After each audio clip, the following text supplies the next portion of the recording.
ако не се направят решителни мерки, ако не се повдигнат доходите на хората и то на най-ниско платените. Аз не знам, тук сред гостите сигурно има дипломати, има представители на богати държави, които ограбват България и колонизират. Искам да им кажа на тях, че в България има 583 хиляди пенсионери, които живеят с минимална пенсия от 145 лева. Дами и господа, представители превъзходителства. 145 лева на месец. Това са 73 евро. Запишете си го някъде и се запишете отдолу на месец, не на ден, на месец.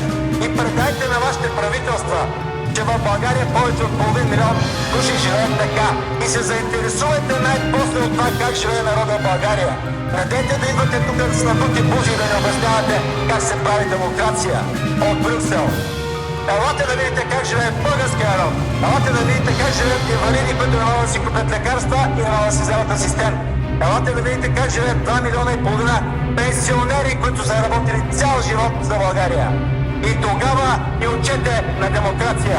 През всички тия 23 години вие, представителите на Европейския съюз, не казахте една дума за корупцията в България, за ограбването, за приватизацията, за колонизирането на държавата, която ни превърна в страна от третия, не четвърти, от петия свят, защото в момента нашите доходи са по-ниски от доходите на редица африкански държави. Нищо не казахте по този въпрос. Само притявахте едно и също. Реформите, реформите, реформите. Кои реформи, които ни загробиха, които ни превърнаха в най-бедната и най-нещастна държава в Европа? Тези реформи ние от Атака, българските националисти, казваме не на тези реформи.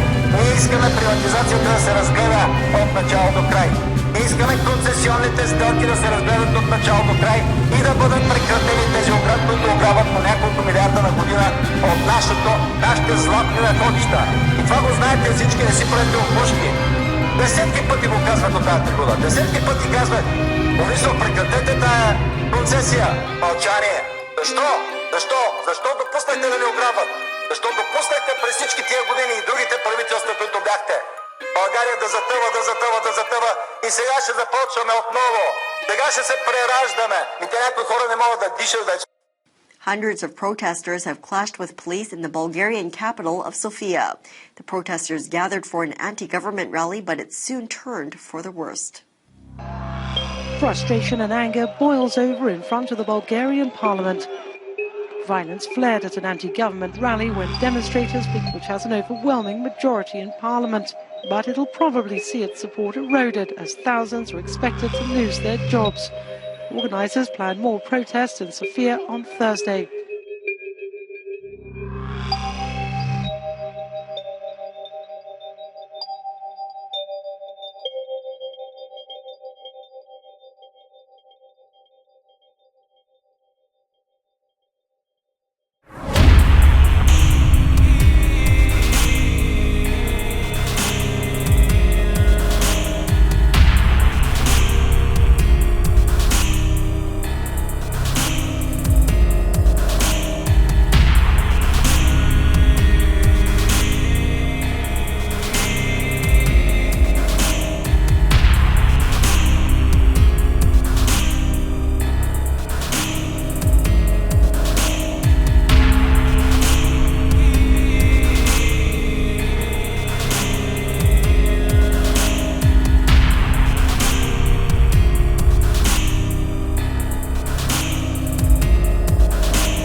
hundreds of people onto the streets of several Bulgarian cities to protest. The banners in Sofia read "Mafia, resign" and "No to legalized racketeering." Prices went up by 13% last July, but it's taken the cold winter for the impact to be felt. There's anger at Czech and Austrian companies' control of the market. This man said, "We want them all to disappear from Bulgaria. They continue milking us, ordinary people, with the support of the state." The energy minister explained that some bills were higher because they covered a longer period than usual.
за готвения срещу него атентат. До сега съм си мълчал.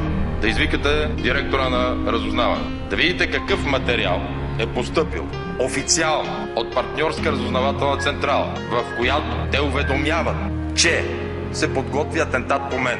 Официален документ. Понеже вие минахте границите, искам да знаят хората, там в този документ се казва, заради това, че накърни много сериозни интереси на международната организирана престъпност, се подготвя атентат и поръчител е Ахмед Доган. В официалния документ. Безпрецедентен опит за покушение над един от лидерите на парламентарно представителните партии в България.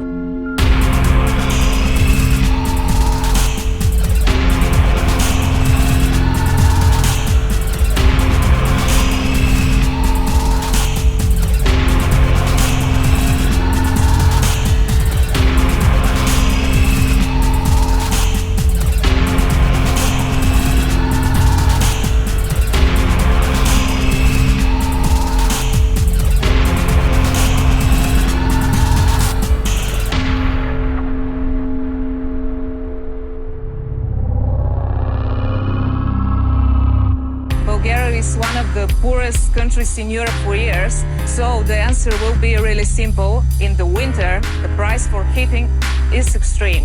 After years of anti-crisis measures, people have become even more poor now. And this is their way to say to the politicians, hey, I'm here. I want to live in a different way. You must hear me.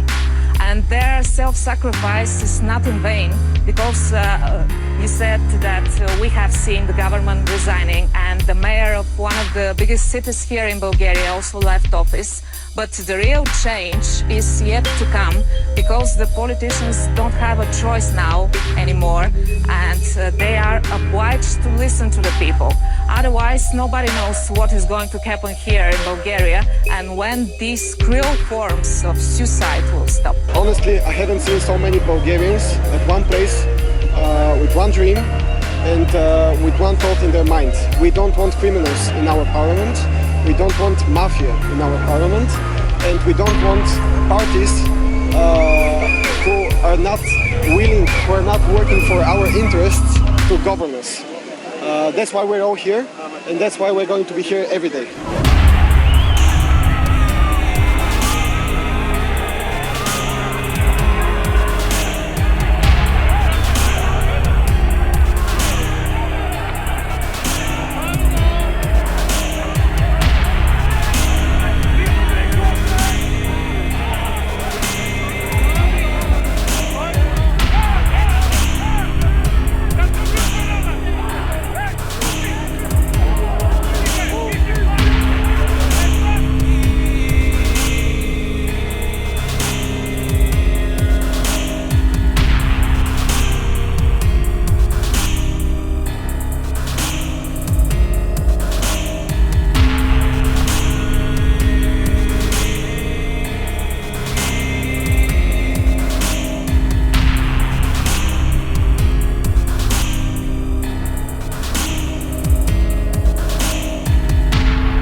And also about news fans, as very few people actually know, there have been huge protests going on in Bulgaria for almost 2 weeks now. A man, Dalian Pivsky, I assume that's how it's pronounced, a media mogul and politician who was appointed the chief of Bulgaria's state agency for national security. A media mogul guy was given that position. Now, this position was given very, very quietly. It was snuck through practically in the middle of the night. There wasn't really much in the way of a debate. This guy was basically fast-tracked through the process to get to this position. Now, massive protests broke out because of this. And within 24 hours, the Prime Minister,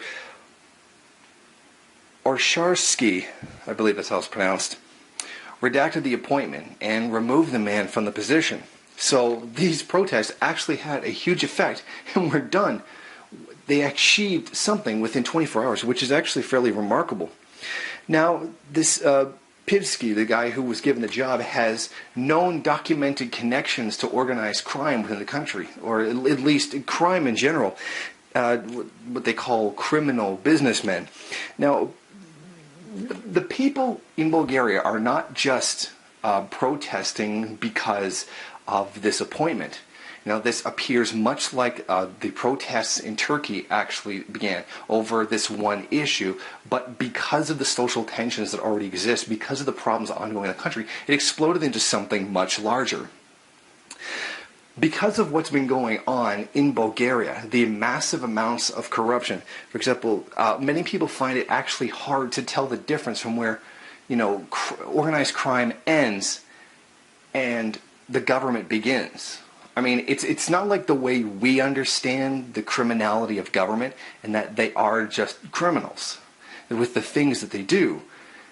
Their problem is they can't differentiate between where organized crime organizations and the government begins. So sometimes this really is the case because they are so intertwined with the same people. It's not like, what we have with George Bush, Donald Rumsfeld, essentially selling out the country to war interests.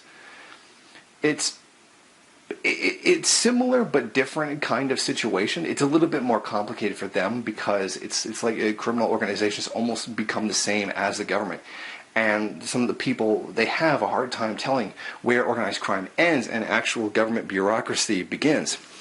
But we can see what's going on here. The profit motive, less legitimate business, which means not state-sanctioned business, is getting involved in the government for their own profit motive. I mean, this is the same all across all capitalism. Big business gets a hold of the government and runs it. I mean, this is bourgeois democracy. It's just in this case with Bulgaria, what's happening is non-state sanctioned business is starting to take control of the government, as opposed to the regular ruling class that does. And there's a contradiction there as well. So this is a lot like Turkey, where the people rebel over one particular issue, but the larger social issues that remain continue to fuel these protests. And they have been going on for about 2 weeks now. Now, what's interesting about this is that the world media is just completely looking the other way. People aren't talking about this. The media is not reporting this, and it's been focusing its cameras in other places, particularly Paula Deen. So I think it's important to get this out there and let people know that these protests of Turkey, Brazil, and other places, they're starting to happen in Europe too. I mean, it's not just the usual, this is what's happening in Greece, this is what's happening in Spain and in France. But this is where these things have been going on for a while now. This is now starting to break out into the Eastern European countries as well.